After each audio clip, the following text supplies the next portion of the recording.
World best viewers अस्सलाम वालेकुम। अल्लाह ताला आपके घरों में ढेरों ढेर रहमतें बरकतें नाजिल फरमाए और आपकी जायज़ ख्वाहिशात को जल्द अज जल्द पूरा करें। मैं मिसेज़ इफ्तिखार आज आपके लिए लेकर आई हूँ स्टीम रोस्ट रेसिपी। इसको ओवन में स्टीम करेंगे बग़ैर किसी ऑयल के और बहुत थोड़े से इंग्रेडिएंट के साथ। हेल्दी रेसिपी आपके साथ शेयर करूँगी, तो आइए इसको बनाना स्टार्ट करते। बिस्मिल्लाहिर्रहमानिर्रहीम। सबसे पहले देखिए जी, 1 कप दही लिया, 1 टेबलस्पून नमक, 2 टेबलस्पून भर के मैंने लिए हैं तिक्का मसाला, 1 टेबलस्पून लहसुन अदरक का पेस्ट। इन सब चीज़ों को अच्छे से मिक्स कर लेंगे ताकि एक फ़ाइन सी मैरिनेशन हमारी रेडी हो जाए। अब मैं इसके अंदर चिकन मिक्स कर रही हूँ। मैंने एक पूरा चिकन लिया जिसको बड़े टुकड़ों में कट करवाया था। अच्छे से धोने के बाद इसको टोकरी में थोड़ी देर के लिए रखा ताकि इसका एक्स्ट्रा पानी सारा निकल जाए। अब इसे मैं मैरिनेट कर रही हूँ। मैरिनेशन के लिए इसे हाफ़ एन आवर के लिए ज़रूर रखें। ओवरनाइट रखेंगे तो बहुत ही अच्छे रिज़ल्ट आएंगे। तो मैरिनेशन हो चुकी है, चलते हैं आज की अच्छी बात की तरफ। नबी करीम सल्लल्लाहु अलैहि वसल्लम ने फरमाया, जिस शख्स ने लोगों को नाराज़ करके अल्लाह को राज़ी किया, अल्लाह ताला लोगों से इसके लिए काफ़ी हो जाएगा। और जिस शख्स ने लोगों को राज़ी करके अल्लाह को नाराज़ किया, अल्लाह ताला इसे लोगों के सुपुर्द कर देगा।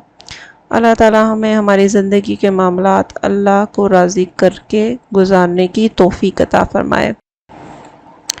यहाँ पे देखें जी व्यूअर्स, मैंने ले लिया है फॉइल पेपर। फॉइल पेपर के अंदर मैंने चिकन के 2-4 पीसेस को रखूँगी और इसे अच्छे तरीके से रैप कर दूँगी कि इसमें से स्टीम बाहर ना निकले। ये इस पूरे चिकन को मैंने 3 हिस्सों में इसी तरह से रैप किया। व्यूअर्स, काम के दौरान दुरूद शरीफ पढ़ना मत भूला करें, इससे खाने में बरकत, खाने वालों में प्यार और थकावट का एहसास नहीं होता और आपको बेबहा नेकियां भी मिल जाती हैं। यहाँ पे देखें जी, चिकन को रैप कर चुकी हूँ, 3 हिस्सों में रैप किया। अब इसे ओवन में रखने जा रही हूँ। ओवन को पहले से प्री हीट कर लिया है और मैंने 200 डिग्री सेंटीग्रेड पे इसको बेक किया था 30 मिनट के लिए कवर करके। इसके बाद 30 मिनट के बाद जब मैंने इसे खोला तो इसके अंदर थोड़ा थोड़ा पानी था, जैसे स्टीम से चिकन का अपना ही पानी जो है वो वहाँ पे बन गया था और चिकन बहुत ही अच्छा गल चुका था। अब मैंने क्या किया कि इसको ओपन किया, इस फॉइल पेपर को, और ओपन करके मैंने ऊपर का रो डाउन किया ताकि ये जो पानी है वो ड्राई हो जाए और चिकन को एक अच्छा सा कलर मिल जाए। और ये टाइम मैंने दिया था 20 minute.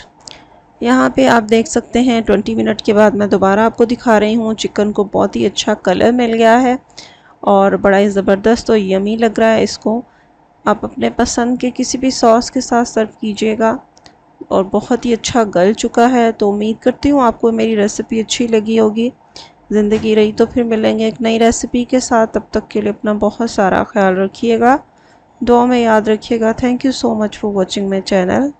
Have a good day. अल्लाह हाफिज़।